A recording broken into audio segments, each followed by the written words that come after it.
selamat siang untuk kita semua. Perkenalkan, nama saya Esra Silituma dengan NIM 24210079, Prodi Pendidikan Bahasa dan Sastra Indonesia. Dibuatnya video ini untuk memenuhi suatu tugas mata kuliah keterampilan berbicara. Dasar-dasar pendidikan Ki Hajar Dewantara. Ki Hajar Dewantara adalah salah satu tokoh yang paling penting dalam sejarah pendidikan dan perjuangan kemerdekaan Indonesia. Nama lengkapnya ialah Raden Mas Suwardi Suryaningrat. Lahir pada 2 Mei 1889. Tempatnya di Yogyakarta.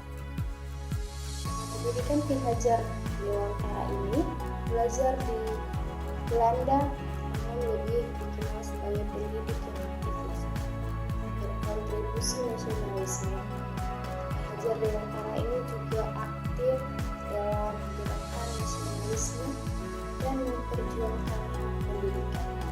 Sistem Among memberikan kesempatan yang seluas-luasnya pada kemandirian masyarakat maupun peserta didik. Peserta didik ini didorong untuk mengembangkan disiplin diri yang sejati melalui pengalaman, pemahaman, dan upayanya sendiri. Sistem Among ini penting bagi pendidik menurut Ki Hajar Dewantara memiliki arti tuturi handayani, yaitu dari belakang seorang guru harus bisa memberikan dorongan atau arahan. Dan juga ing madya mangkarsa, pada saat dimana seorang guru maupun peserta didik harus menciptakan prakarsa atau ide. Dan juga ing ngarsa sang tuladan, berarti ketika guru berada di depan, seorang guru harus memberi teladan dan contoh dengan tindakannya. Selain itu, pendidik juga harus membimbing peserta didik kasih sayang, sehingga peserta didik ini dapat leluasa dan bebas menggunakan potensi yang ada dalam diri. Ki Hajar Dewantara ini berpendapat bahwa terdapat 3 lingkungan yang dijadikan tempat belajar yang penting bagi anak yakni di lingkungan keluarga, sekolah, dan masyarakat. Ketiga lingkungan ini penting sehingga dinamakan dengan konsep tripusat atau trisenter. Setiap lingkungan memiliki tugas yang khusus dan berbeda antara satu dengan lain. Lingkungan keluarga memiliki tugas untuk mendidik kecerdasan hati anak, lalu sekolah bertugas mencerdaskan akal dan pikiran.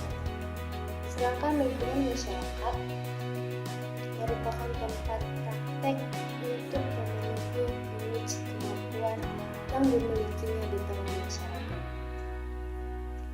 Pembelajaran yang saya yakini adalah setiap peserta didik memiliki keunikan dan karakternya masing-masing. Hal tersebut terlihat pada gaya belajar peserta didik.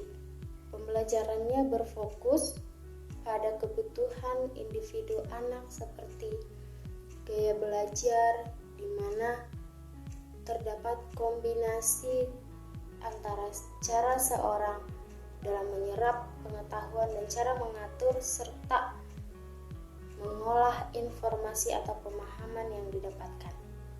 Maka dari itu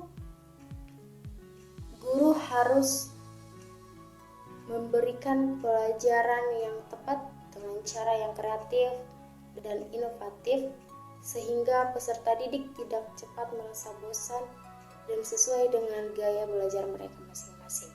Perubahan ini dari pemikiran atau perilaku setelah mempelajari topik ini yakni bahwa pendidikan bukan hanya berpindahan pengetahuan dari guru ke peserta didik ataupun penguasaan dan penyelesaian kompetensi kognitif. Melainkan pendidikan juga menjadi kegiatan atau tempat untuk peserta didik yang dapat mengembangkan potensi agar menjadi masyarakat yang berkualitas dan memiliki jiwa nasionalisme.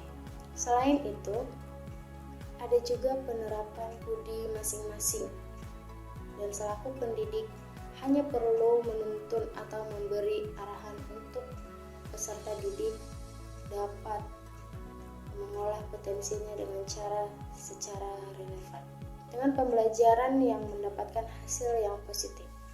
Kemudian, pendidik harus relevan dengan kebutuhan peserta didik untuk dapat mengembangkan potensi yang dimilikinya sendiri dan mengikuti kondisi saat itu agar pembelajaran tidak ketinggalan zaman. Dalam menerapkan pembelajaran yang menjunjung tinggi kodrat alam dan zaman, dengan memberikan pelajaran yang menghargai setiap potensi peserta didik dengan tidak membedakan, namun dapat memberikan tuntunan atau arahan agar mereka dapat berkembang lebih baik lagi. Dan selama pembelajaran, saya akan berusaha mengenalkan hal-hal yang sesuai dengan zamannya, agar peserta didik tidak ketinggalan zaman dan dapat memanfaatkan dengan baik. Mulai dengan pembelajaran yang menggunakan teknologi, kemudian mengembangkan pendidikan yang berkarakter. Selama pembelajaran, saya akan mencoba menghadirkan kegiatan kerjasama, memperkuat toleransi dengan sesama teman maupun semua warga sekolah, sopan santun kepada sesama manusia, dan melatih mereka untuk bisa bertanggung jawab dengan apa yang mereka hadapi. Dan terakhir, dapat mendorong kreativitas peserta didik. Saya mencoba mengarahkan peserta didik ini untuk mengenal potensi yang dimilikinya dari masing-masing dengan memberikan waktu untuk mereka bereksplorasi dan membuat inovasi. Sekian yang dapat saya sampaikan. Terima kasih.